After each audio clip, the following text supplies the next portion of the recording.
This program is for discussion purpose only. Business Plus TV or any of our anchor does not bear any responsibility or liability towards the content.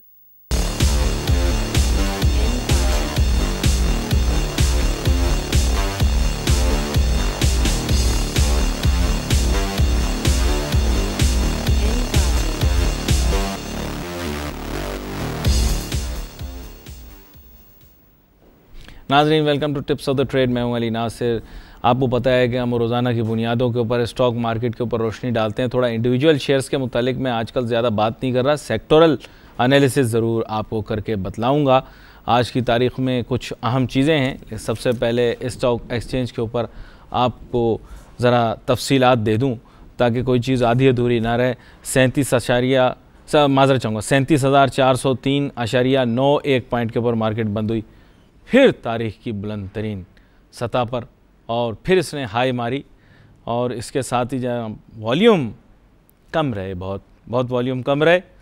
Volume total देखा जाए तो 140.30 million shares का काम हुआ। और अगर ये जो मेरे पास जो तफसीलात हैं इसके मुताबिक ऐसे जैसे स्टॉक एक्सचेंज का जो 100 इंडेक्स है, मुझे ऐसा महसूस हो रहा है, लिखा है 102 मिलियन शेयर्स, कुछ भी नहीं वॉल्यूम, कुछ भी नहीं। इतने कम वॉल्यूम पे काम हो रहा है। बैनुल-अक़वामी मंडियों की जानिब एक नज़र मार लें, सब पॉजिटिव। जो मेरे पास इतलात हैं उसके मुताबिक सारे पॉजिटिव हैं। चाहे डाउ जोन्स हो, S&P 500, नेस्डैक, ग्लोबल डाउ, गोल्ड, ऑयल नहीं, गोल्ड में थोड़ी गिरावट है। तो ये हमारे नाज़रीन गोल्ड के मुतालिक वो पूछते हैं, लेकिन उसके असरात ज़ाहिर बात है मार्केट पर भी थोड़े थोड़े मुरतब होते हैं। इसके अलावा दीगर मार्केटें जो हैं जिसमें फुटसी यानी कि लंदन का स्टॉक एक्सचेंज है वो भी मस्बत आगे रहा। डेक्स जो कि जर्मनी का स्टॉक एक्सचेंज है वो भी मस्बत रहा। इसके अलावा कैक हो गया हमारा, हैं ये फ्रांस का स्टॉक एक्सचेंज है, कैक 40, CAC 40, ये भी ऊपर गया। और इसके अलावा दीगर और भी जो मुख्तलिफ वैराइटीज़ हैं शेयर की वो भी मस्बत कारकर्दगी दिखा रहे हैं यूरोपियन मार्केट की। भी एशियाई मंडियों की तरफ चलें। एशियाई मंडियों के अंदर देखें जनाब, नीके 225 जापान की मार्केट है, ये भी ऊपर। हैंग सेंग हांगकॉन्ग की मार्केट है, ये भी ऊपर। शंघाई कंपोजिट ये भी ऊपर। सेंसेक्स है मेरे ख्याल बम्बई का है, ये भी ऊपर। सिंगापुर का है, ये भी ऊपर। सारी मार्केटें ऊपर हमारी वाली भी ऊपर। सारी मार्केटें जो हैं वो मस्बत ट्रेंड दिखाया। और उसके बाद हमने देखा कि ये मामलात इस समझ जा रहे हैं। कल बात हो रही थी, आप बहुत सारी बातें पूछ भी रहे थे, मैं आपको बता भी रहा था और साथ साथ मैं आपको कुछ समझा भी रहा था। मैंने आपको कहा था कि इन्वेस्टमेंट हो और इसके अंदर पोर्टफोलियो मैनेजमेंट। असल चीज़ ये है कि इन्वेस्टमेंट क्या है, लेकिन इसके बारे में बात करते हैं। लाइव कॉलर हमारे साथ हैं, लाइव कॉलर को वेलकम करेंगे। जी कौन साहब, कहाँ से जनाबे वाला? अस्सलाम वालेकुम जी, शौकत अली बोल रहा हूँ लाहौर से जी। वालेकुम सलाम शौकत साहब, क्या हाल है? नासिर भाई साहब, आपके माशाल्लाह सारे तबसरे सब बातें सुनता रहता हूँ। Thank you Shaukat. काश कि हमारे उमरान आपके कहने पे कोई अमल ही कर ले। 3 साल हो गए हैं, वो कहते हैं ना तेरे वादे पे हम जिए तो ये जान झूठ जाना, खुशी से मरना जाते घर एतबार होता। अब ये मियाँ साहब माशाल्लाह ने वादे किए, ये करेंगे वो करेंगे। एक प्रोग्राम में बता रहे थे कि 1000 कितने दिन गुजर गए हैं, हम वहां से भी बहुत पीछे चले गए। अब मुझे ये नहीं समझ आती है स्टॉक एक्सचेंज कैसे आगे चली गई है। ये बात बहुत सारे लोगों को समझ में नहीं आती शौकत साहब। मैं समझाने की कोशिश करता हूँ तो बुरा बन जाता हूँ। बात यह है कि मार्केट के अंदर जो ये मदोजज़र होते हैं, नशेब व फराज होते हैं, ये बिल्कुल बड़े अहम होते हैं। लेकिन यहाँ पर एक चीज़ आपको बताता चलूँ, ज़रूरी नहीं होता कि मार्केट अगर अपनी पीक को टच करने वाली हो या अपनी पीक की जानिब गामज़न हो तो इसके माने ये नहीं है कि आगे ट्रफ नहीं आएगी। हर जिसे आप कहेंगे कि नशेब व फराज वाला सिलसिला है, जिस चीज़ को जो है वो जैसे हमेशा कहते हैं ना कि जिस चीज़ को उरूज लगता है उसको फिर ज़वाल भी आता है। तो ये उरूज ज़वाल का सिलसिला है। असल चीज़ इन्वेस्टर को क्या करना होता है कि देखना होता है किस वक्त मैं मार्केट में जाऊं और किस वक्त मैं निकलूं। असल चैलेंज ये है कि मैं किस वक्त मार्केट में एंटर करूं और किस वक्त निकलूं। दुनिया के रोने तो बहुत हैं, आप दीगर और प्रोग्रामों मेरे सुनते रहते हैं, लेकिन स्टॉक एक्सचेंज के अंदर जब मैं बात करता हूं ना, मैं कहता हूं यहाँ पे पैसों का सिलसिला है। इसमें इन्वेस्टर ने टारगेट क्या चीज़ करनी है कि किस लम्हे पर मैं एंटर करूँ, what is the right time, और कुछ भी नहीं है। पैसे आपके पास जितने हैं, होराइजन आपके पास डिटरमिंड है। प्रॉब्लम क्या है? एंट्री पॉइंट, किस टाइम पे एंटर होऊंगा, किस टाइम पे एग्जिट होऊंगा। इस चीज़ को आप छोड़ दें। देखें आजकल जो लोग इस पर फोकस कर रहे होंगे वो ये समझ गए होंगे कि मार्केट में आपने जो ही मुनाफा अपना एक टारगेट सेट कर लिया, ओपन एंडेड टारगेट के साथ आप नहीं जा सकते। जैसे मैं आपको कह दूं कि आप एक जहाज़ पर बैठ जाइए और फिर वो सफ़र जो है वो चलता रहेगा, कभी जहाज़ जो है उतरेगा नहीं, ऐसे कभी हो सकता है? कोई एक वक्त आएगा उसका ईंधन ख़त्म होगा। आप अपनी मंजिल का तयन कर लें कि मुझे फ़लाँ जगह जाना है, मुझे इतना मुनाफा कमाना है। To be very simple, let me put this in very very simple words. आपने जब मार्केट में सरमायाकारी करने के लिए आना है, इस चीज़ को भूल जाएं। इस वक्त आप कौन सा शेयर खरीद रहे हैं, आपने आखिर में तयन कर लेना है। मैंने उठना है यहाँ से, अगर मैं बैंक में रखता मुझे 12% मिलते, आजकल तो 6% मिलते, लेकिन अब जब मैं स्टॉक मार्केट में आया तो मैं 20% कमा के जाऊँगा। यहाँ पर लोग क्या चाह रहे हैं, हम रात को सोएं दिन को जागें, अरबोपति बने हुए हों और ये सारे ब्रोकर मेंबर वगैरह हम आपके मुलाजिम लगे हों। ऐसे होने का नहीं है। ऐसी अनबिलीवेबल चीज़ों पर यकीन ना करें। अपना एक टारगेट रखें कि मैं सालाना बुनियादों पर 20% कमाना चाहता हूँ, मैं थोड़ा सा आउट परफॉर्म करना चाहता हूँ।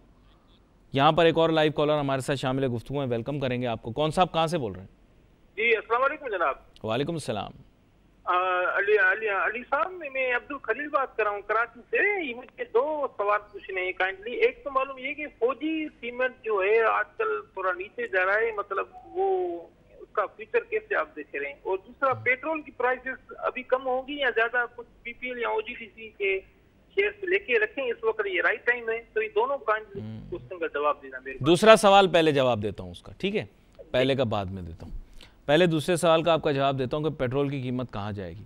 असल में मसला ये है कि पेट्रोलियम मसनूआत की कीमतें जो है बराह रास्त बैनुल अक़वामी तेल की कीमतों से जुड़ी हुई हैं। अच्छा, पाकिस्तान में जो तेल आता है ना, ये WTI और ब्रेंट क्रूड वगैरह नहीं है। तो प्लीज़ इंटरनेट के ऊपर जाकर WTI और ब्रेंट क्रूड को कैलकुलेट करके पाकिस्तान के पेट्रोल की कीमतों का दाम ना निकालें। ये मैं तमाम सरमायाकारों को कहूँगा, please please please please please. Pakistan में आने वाला तेल जो है ये सारा मिडल ईस्टर्न यानी मशरिक़ वस्ता के तेल की वैराइटीज़ का है, जिसमें मुख्तलिफ ममालिक हैं जिनसे हम तेल मंगवाते हैं। नेट पे चले जाओ, पता लग जाएगा पाकिस्तान किन किन ममालिक से तेल मंगवा रहा है। कवैत से भी मंगा रहा है, UAE से भी मंगा रहा होगा, सऊदी अरब से भी मंगा रहा होगा। हमारे पास ये वैरायटी आ रही है तेल की। हमारे पास ब्रेंट क्रूड नहीं आ रहा, हमारे पास वेस्टर्न टेक्सास यानी WTI वाला नहीं आ रहा, पीरियड। उसके साथ प्लीज़ अपनी प्राइसेस को कैलकुलेट ना करें। आपके पास यहाँ से आ रहा। अगर आप चाहें तो नेट पर जाकर मे बी ओमान वाला जो वैरायटी ऑफ ऑयल है ना, यह आपको रेडी रेट्स आपको मिल जाएंगे नेट के ऊपर। दूसरा एक तरीका ये हो सकता है कि आप ओपेक की वेबसाइट पर चले जाइए। ओपेक की वेबसाइट के ऊपर आपको दीगर ममालिक के अंदर जो रेट चल रहे होंगे उनका एक अंदाज़ा हो जाएगा कि अभी वो क्या चल रहे हैं। पाकिस्तान के अंदर ये दोनों वैराइटीज़ नहीं आ रही जिनका बहुत ज़्यादा बैनुल अक़वामी सतह पर जिक्र होता है, और इनके ख़िलाफ़ हेजिंग करना ये सरसरी सी बातें। हमारे पास जो वैराइटीज़ आ रही होंगी उसमें यही अरब वैराइटीज़ हैं, अरब लाइट, अरब हैवी, जो भी वहाँ यहाँ होंगी। मुझे अभी पता नहीं एक्चुअल के रेशियो कितना है, काफ़ी अरसे से मैंने इसकी तरफ देखा नहीं है। तो तेल की कीमतें किस तरह समझ जाएंगी? देखिए, इंटरनेशनल ऑयल प्राइसेस का ट्रेंड जो है ना, उसके बारे में कुछ भी कहना अभी कबल वक्त होगा। यहाँ पर एक छोटा सा ब्रेक लेने, ब्रेक के बाद वापस आते हैं, फिर आपके दूसरे सवाल की जानिब जाएंगे। Let's take a short break.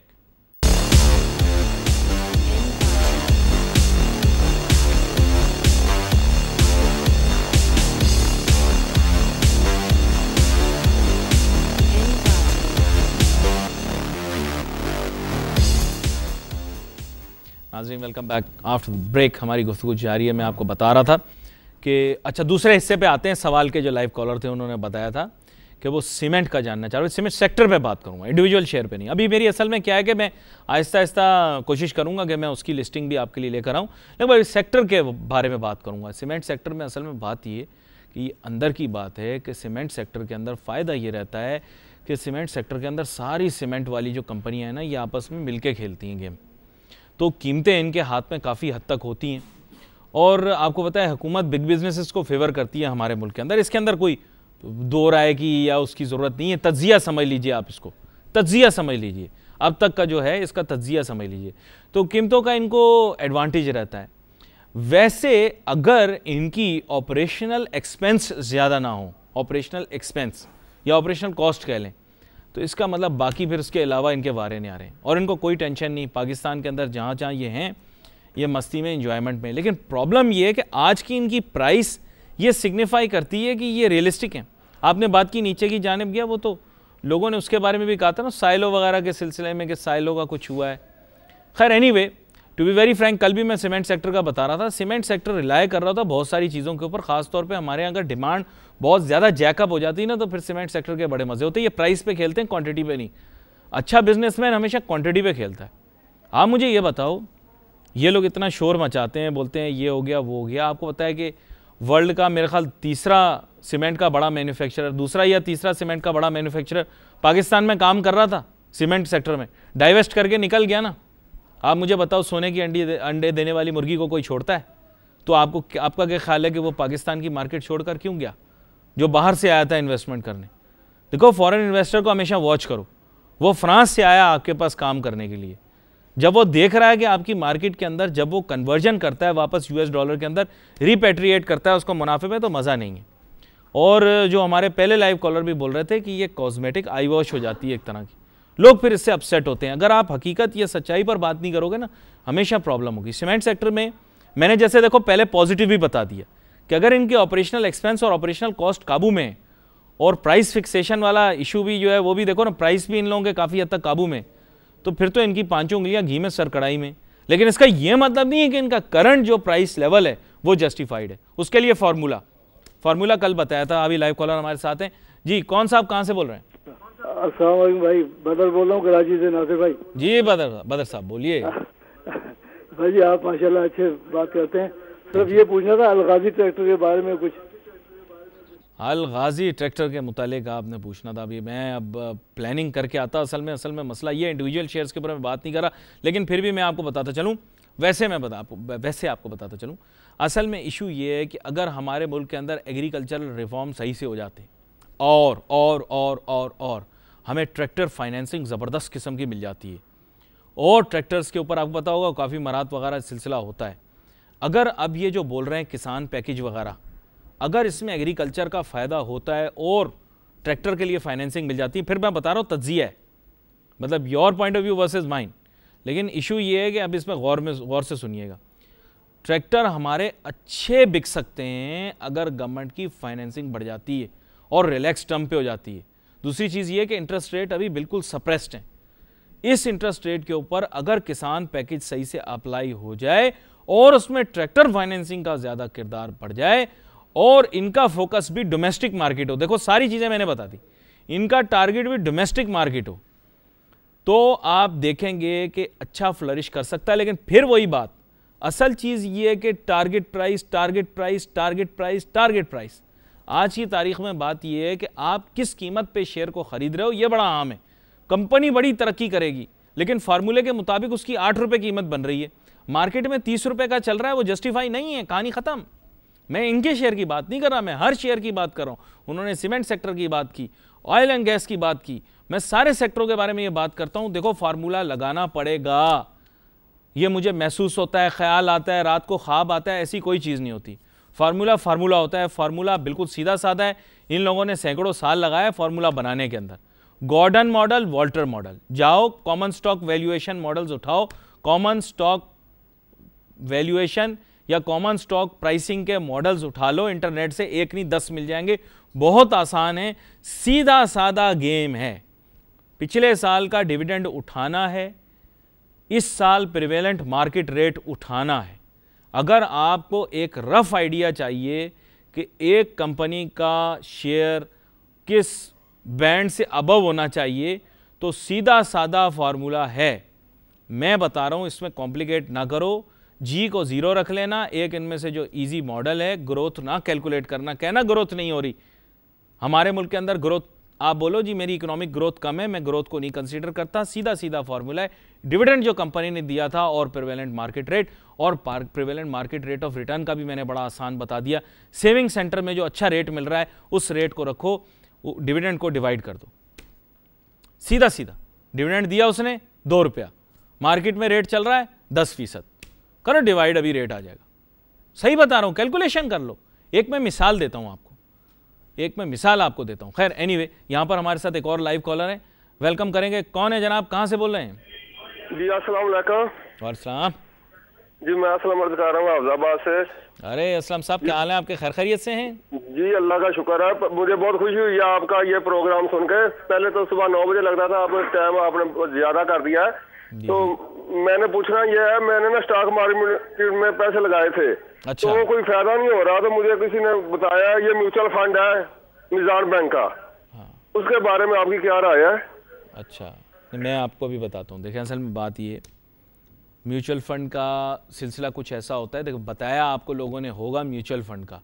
मैं भी लोगों को यही एडवाइस करता हूँ कि असलम साहब म्यूचुअल फ़ंड में एंटर करें, लेकिन प्रॉब्लम आपके सामने मैं रख देता हूँ।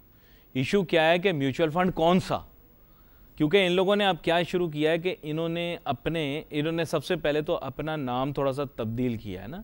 अब ये सिर्फ खुद को म्यूचुअल फ़ंड नहीं कहते, ये खुद को एसेट मैनेजमेंट कहना शुरू हो गए हैं। एसेट मैनेजमेंट कंपनीज, सारी दुनिया म्यूचुअल फंड है, पाकिस्तानी बहुत ज़्यादा होशियार हो गए, इन्होंने एसेट मैनेजमेंट शुरू कर दी। खैर एनीवे, हम बहुत होशियार हैं, दुनिया बहुत पीछे हैं, हम बहुत आगे।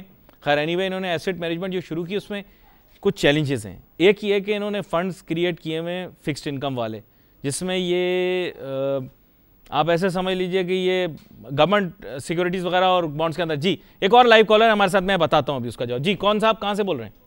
जी अस्सलाम वालेकुम, इस्लामाबाद से बोल रहा हूँ। जी अकबर बोल रहा हूँ। जी बोलिए। अच्छा, मैं बीओपी के बारे में जानना चाह रहा हूँ, क्योंकि अभी आप बात कर रहे थे कि हमेशा रेट को और उसके डिविडेंड को देख के देखा जाता है। तो बीओपी अपने जिस तरह उसकी वर्थ है, या जिस तरह इस दफ़ा बैंकिंग सेक्टर में जिस तरह प्रॉफिटेबिलिटी आई है, इसमें बीओपी ने कोई परफॉर्म नहीं किया, उसका रेट स्टिल एक ही रेट पे खड़ा है। तो इसमें इन्वेस्टमेंट के बारे में आपकी क्या राय है? बिल्कुल, मैं अभी आपको बताता हूँ, और ये जो फॉर्मूला जिस पर आपने एम्फोसाइज किया वो भी आपको बताता हूँ। राणा साहब का जवाब जल्दी से दे दूँ। राणा साहब, इस वक्त स्टॉक मार्केट का अगर आप बोलें, देखें by virtue of mutual fund if you want to enter into the market, फिर आपको मार्केट का कर्व देखना है। इस वक्त जहां मैं कर्व देख रहा हूं, मैं मार्केट को पीक के नज़दीक देख रहा हूं। जब मैं मार्केट को पीक के नज़दीक देखूंगा तो मैं आपको म्यूचुअल फंड के नज़दीक जाने से कहूंगा कि आप होशियार हो जाएं। इतना मतलब आप समझ जाएं बात। जब मैं मार्केट को पीक, क्योंकि कर्व है, देखो हर चीज़ जो ऊपर जाती है वो नीचे आती है। म्यूचुअल फंड के अंदर अच्छा तब रहता है जब मार्केट जो है वो आगाज़ में होती है। मैं भी म्यूचुअल फंड में तभी इन्वेस्ट किया था, थोड़ा सा किया था, लेकिन म्यूचुअल फंड में तब इन्वेस्ट किया था जब मार्केट बिल्कुल अपने लोएस्ट पॉइंट पर थी या उसके नज़दीक थी। तो मैंने उसके ऊपर प्रॉफिट्स अर्न करके, मैनी टाइम डिविडेंड अर्न करके छोड़ा। ये मैं आपको वो बता रहा हूँ जो म्यूचुअल फंड आपके स्टॉक एक्सचेंज में पैसा लगाते हैं, ठीक है, यानी कैपिटल मार्केट्स में पैसा लगाते हैं। तो अब मैं देख रहा हूँ कि पीक है, तो माय एडवाइस इज कि अभी थोड़ी देर रुक जाओ आप म्यूचुअल फंड से, थोड़ी देर रुक जाओ आप, फिर उसके बाद मैं आपको फर्दर एडवाइस दूंगा कि आपने क्या करना है। किसी भी म्यूचुअल फंड, एक कंपनी का नहीं, किसी भी म्यूचुअल फंड के अंदर इन्वेस्ट करने से पहले आपको कर्व देखनी है। तो अभी आपने रुकना है, पहले मैं रिजल्ट्स देख लूँ इस साल के, फिर उसके बाद आपको एडवाइस करूंगा।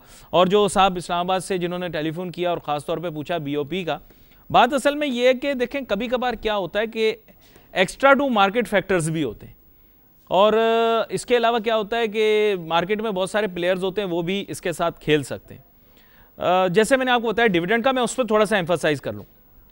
आसान आसान आसान आसान बिल्कुल आप लोगों को, ताकि समझ में आ जाए। और मैं फिर आपको बता रहा हूँ कि this is not for academic purposes, this for simple purposes to get ballpark averages as to where a share price falls. Let's say एक शेयर ने 2 रुपया डिविडेंड दिया, नहीं दिया तो फिर मैं उस शेयर की तरफ जाऊंगा ही नहीं। पाकिस्तान में मुझे क्या बड़ी इतना बड़ा बूफे लगा हुआ, मैं वही चीज़ पसंद करूंगा जो मुझे खाने में अच्छी लगेगी। मैं सारी चीज़ें थोड़ी खा लूंगा। यहां पर 2 रुपए किसी कंपनी ने डिविडेंड दिया, मेरे सामने कैलकुलेटर में कैलकुलेट करके बता रहा हूं। इसको मैंने डिवाइड किया मार्केट के अंदर, लेट से अभी 6% नहीं है, या अगर आप जिद करते हैं तो मैं इसको लेट से 6% रख लूँ आपकी खातिर 6% रख लेता हूं। तो अगर किसी कंपनी ने 2 रुपया डिविडेंड दिया और 6% मार्केट में प्रिवेलेंट रेट है, जो कि नहीं है, मैं एवरेज बता रहा हूं आपको, तो इस कैलकुलेशन के मुताबिक आज की तारीख में शेयर की कीमत 33 रुपये बनेगी। एवरेज 33 रुपये 33 पैसे कुछ बनती है। ये किस तरह से करना है? ये बड़ा सिंपल है। जितना डिविडेंड मिला है उसको रखना है सबसे ऊपर, और फिर उसको डिवाइड करना है किससे? Prevalent market rate of return से। जो मैं अमूमन क्या करता हूं कि सेविंग सेंटर पे जो रेट मिल रहा होता है ना मैक्सिमम, मैं उस रेट को ले लेता हूं। अब आगे आपकी मर्जी, आप फार्मूला ये यूज करो ना करो, आप डायरेक्ट चले जाओ, प्योर फार्मूला यूज करो, गॉर्डन मॉडल या Walter model. All investments in stock market are subject to risk, and all that I am saying is not for academic purposes or risk taking purposes, is just for purpose of education। मैंने कहा पहले आपको disclaimer दे दूं, इसके अंदर मैंने growth को include नहीं किया। ग्रोथ के माने ये होते हैं सालाना बुनियादों के ऊपर कंपनी के अंदर कितनी बेहतरी आएगी। जब आप फार्मूला हकीकत में देखेंगे गोल्ड मॉडल और वाटर मॉडल, उसके अंदर ही इसको दिखाई देगा। जी जनाब, कौन साहब कहाँ से बोल रहे हैं? अस्सलाम वालेकुम। वालेकुम अस्सलाम। इमरान बात कर रहा हूँ कराची से। जी इमरान साहब बोलिए। अच्छा, परवेज सिक्योरिटीज है, इसके शेयर इतने लो क्यों है? पहले तो अच्छे खासे थे, तकरीबन 2007-8 में ये तकरीबन 35-33 का है, तो ये अब इसके रेट लो क्यों है, इतने लो क्यों है? अच्छा, दूसरा एक पहले इसका मुझे आंसर दे दें, इसके बाद में बात कर लूँगा, दोबारा रिंग कर देता हूँ। जी आंसर दीजिए। आप टेलीफोन लाइन पर रहना चाहेंगे? Okay okay okay. नहीं, मैं आपको असल में ये बता रहा हूँ कि इंडिविजुअल शेयर्स के ऊपर मैं नज़र नहीं रखता। आप जब आप बात कर रहे हैं, मैं आपको एक फ्रैंक बात बताऊं, मैं आपसे गुफ्तगू करने से पहले भी यही बात बता रहा था, कम या ज़्यादा तलब या रसद पे होगा, और इसकी बुनियाद सिर्फ मेरा भाई एक ही होगी, कंपनी डिविडेंड दे रही है या नहीं। कंपनी नोटू नहीं कमा रही, आपको नोटू नहीं देगी, शेयर की कीमत गिर जाएगी, ऊंची है या कम है। अगर डिविडेंड दे रही है, मार्केट में प्राइस कम है, तो आप माल ले सकते हो, कोई टेंशन नहीं। लेकिन अगर कंपनी डिविडेंड नहीं दे रही तो फिर उसका कोई भी रेट नहीं है, टू बी वेरी फ्रैंक। इसके भी 2-3 फार्मूलाज हैं, लेकिन मैं कहता हूं पाकिस्तान की मार्केट में बैठे हुए आप बगैर डिविडेंड देने वाली कंपनी के पीछे क्यों जाते हो? कल भी मैं ये जिक्र कर रहा था, सुबह में भी जिक्र करता हूं, बार बार बोलता हूं, मार्केट में आपने जाना, सबसे पहले पता करना है कि कंपनी का मालिक कौन है। आप जांच परख करो, सबसे पहले कंपनी का मालिक कौन है, उसकी रेपुटेशन क्या है, उसने पहले क्या काम किया हुआ या नहीं किया हुआ। दूसरी चीज, उसका बिजनेस मॉडल क्या है, पैसे कैसे कमाएगा वो। अगर आप ये दोनों सवाल पूछ लेंगे, आधा काम आपका खत्म हो गया। फिर बैलेंस शीट खोलना, फिर फाइनेंशियल स्टेटमेंट खोलना। हाँ, अब अगर आप लाइन पर हैं तो दूसरा सवाल पूछें। नहीं है लाइन पे, लाइन वो हम कोशिश करेंगे दोबारा से, अगर वो कॉल करेंगे तो फिर रब्ता करेंगे। लेकिन देखें भाइयों, आप फिर मेरी बात भूल जाते हैं। रोज़ाना की बुनियादों के ऊपर मैं आपसे सुनता हूँ, आप कहते हैं फलां शेयर की कीमत ज़्यादा क्यों हो गई, फलां शेयर की कीमत कम क्यों हो गई।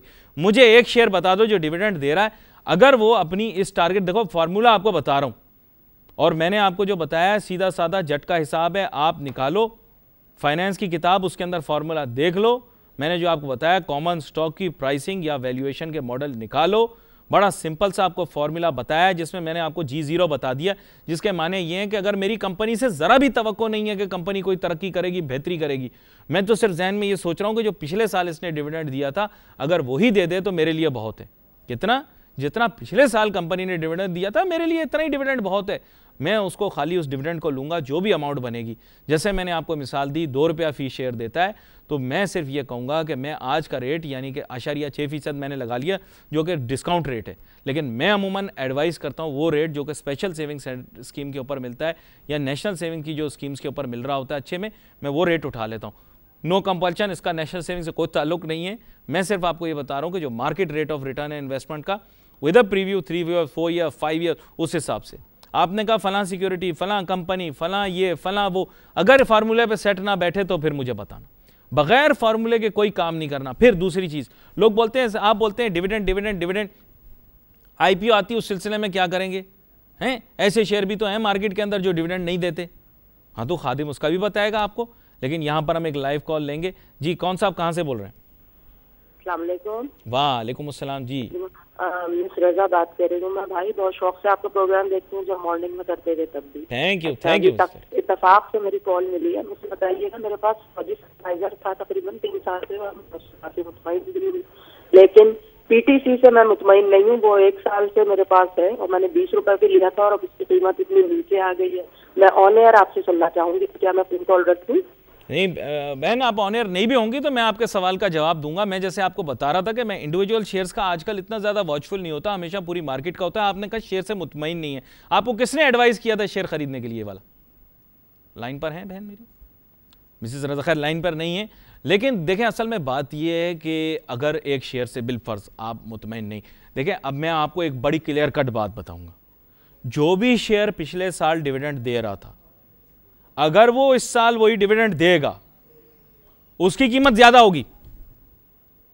अब आप मेरे से पूछें किस तरह? बात यह कि अगर मैं फॉर्मूले में उसको डालूंगा तो जितना मैं बैंक में रखूंगा उससे तो ज्यादा ही मुझे रिटर्न मिलेगा ना, अगर उसने कारकर्दगी दिखाई होगी। अब इस साल के अंदर अगर मैं देख रहा हूं, बिलफर्ज लोग बोल रहे हैं टेक्सटाइल के अंदर बड़ी तेजी आएगी, इधर से उधर लोग जाके दीवारों से टकरे मार रहे हैं और जनाब कुओं में छलांगे मार रहे हैं। उन पहले ये तो पूछ लो भाई, पिछले साल जो 8.19% गिरावट आई थी उसका क्या बनेगा? एक्सपोर्ट मतलब सॉरी, वो जो एग्रीकल्चर सेक्टर में 8.19 गिरावट आई उसके भी तो असरात मुरतब होंगे, टेक्सटाइल में नहीं।